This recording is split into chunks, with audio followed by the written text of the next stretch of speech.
চিলাপথাৰত জঘন্য হত্যাকাণ্ডৰ ৰহস্য ফাদিল পৰকীয়া প্ৰেমৰ ভয়ংকৰ পৰিণতিত প্ৰাণ গ'ল যুৱকৰ ৰাইজ আৰু আৰক্ষীৰ আগত হত্যাৰ বৰ্ণনা দাঙি ধৰিলে হত্যাকাৰী ঘাতকে অৱশেষত ৩টা দিনৰ পাছত স্পষ্ট হ'ল চিলাপথাৰৰ যুৱক চিৰচুদৰ লোমহৰ্ষক ঘটনাৰ স্পষ্ট ছবি ঘটনাত জড়িত উত্তম সিনহা লগত লৈ দেওবাৰে চিলাপথাৰ আৰক্ষী বিষয়াৰ লগতে জিলা শীৰ্ষ আৰক্ষী বিষয়া ঘটনাস্থলীত উপস্থিত হয় অজস্ৰ ৰাইডৰ উপস্থিতিত ঘাতক উত্তমে পোনতেই ঘটনাত ব্যৱহাৰ কৰা তীক্ষ্ণ দাখন বিচাৰি তালাচী কৰে চুবুৰীয়াৰ জংঘলত পিছত তীক্ষ্ণ দাখন উদ্ধাৰ কৰি প্ৰতিবেশী মাধৱ বৰ্মনৰ ঘৰৰ চৌহদত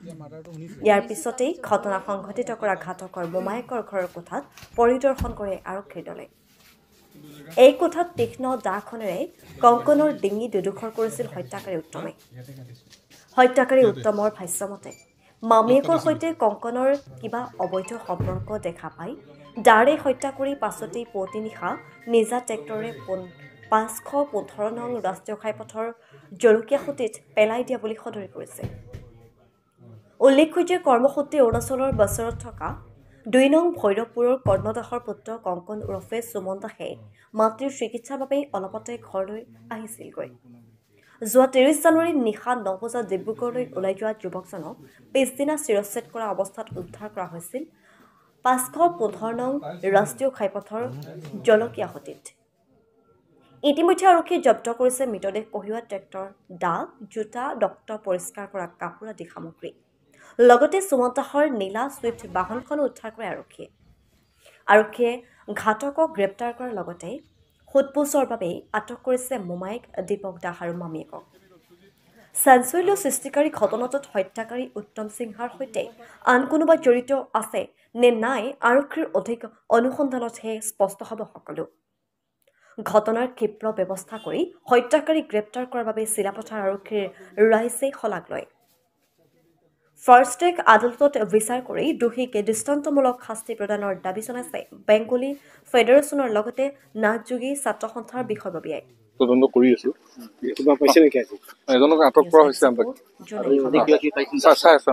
স্মাৰ্ট পুলিচ বুলি যেটো আমি শুনিছিলো এটো প্ৰমাণ হৈছে এবাৰ তাৰ কাৰণে আমি প্ৰথমে আৰক্ষীক ধন্যবাদ জনাইছো অসম বাঙালী যুৱ ছাত্ৰ বেটালিয়নৰ পৰা দ্বিতীয়তে আমি যিজন হত্যাকাৰী আৰু তদন্ত কৰি যদি কাৰোবা আৰু কোনোবা জড়িত আছে লগত আমি প্ৰশাসনক অনুৰোধ জনাইছো এজনো যাতে হাতাৰি যাব নোৱাৰে সবক এৰেষ্ট কৰিব লাগে আৰু উপযুক্ত শাস্তি দিব লাগে আৰু বিচাৰটো ফাৰ্ষ্ট ট্ৰেকত হ'ব লাগে যেটো ৰাইজে অতি সোনকালে বিচাৰটো পাব লাগে যে এনেকে ঘটনা কৰিলে কি তাৰ পৰিণাম হয় দ্বিতীয়বাৰ যাতে এনেকে ঘটনা আমাৰ এৰিয়াত কোনোবাই কৰিবলৈ সাহস নকৰে এই দৃষ্টান্তমূলক শাস্তিটো আমি বিচাৰিছো আৰু এইটো প্ৰশাসনে কৰিব বুলি আমাৰ দৃঢ় বিশ্বাস যিমান স্পীডত কাম কৰি আছে আৰু হ'ব বুলি আৰু কোনোবা যদি ইয়াৰ লগত আৰু জড়িত আছে কোনো হাতাৰি যাব নালাগে ইমানে আমাৰ অনুৰোধ প্ৰশাসনক এইটো একদম কটকটীয়াভাৱে ব্যৱস্থা কৰি দৌৰিব লাগে অতি সোনকালে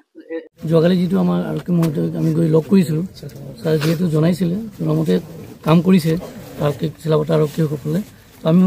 প্ৰথমে সদৌ সমাজ ফেডাৰেশ্যনৰ পৰা আমি আৰক্ষীক প্ৰশাসনক আমি ধন্যবাদ জ্ঞাপন কৰিছোঁ যে ২৪ ঘণ্টাৰ ভিতৰত তেখেতে হত্যাকাৰীক এৰেষ্ট কৰিছে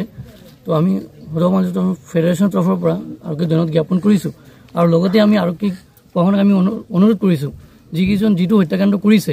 আৰু হত্যাটো কৰি যিহেতু ২ কিলোমিটাৰ দূৰত নিকিনে যিহেতু বডিটো পেলাইছে তো তাত আমি সন্দেহ কৰিছোঁ তাত এজনে কৰিব নোৱাৰে এইটো কাম কেতিয়াও অকলে কৰিব নোৱাৰিব গতিকে তাত আৰু মানুহ জড়িত আছে আৰু তাৰ লগত যিকেইজন জড়িত আছে গোটেই কেইজনক এৰেষ্ট কৰিব লাগে আৰু এজনক ধৰি কিনি যে আমাৰ দায়িত্বটো শেষ হ'ল বুলি এনেকৈ কৰি হাৰিব নালাগে আৰু যাক ধৰিছে তাক কঠোৰৰ পৰা কঠোৰতম শাস্তি প্ৰদান কৰিব লাগে যাতে এইটো দেখি কিনি যাতে আমাৰ এইখন চিলাপথাৰত দ্বিতীয় কোনো এনে হত্যাকাৰী সৃষ্টি হ'ব নোৱাৰে এনেকা শাস্তি দিব লাগে তাক দেখি যে দ্বিতীয়বাৰ কোনেও এনেকা কাণ্ড কৰিবলৈ সাহস কৰিব নোৱাৰে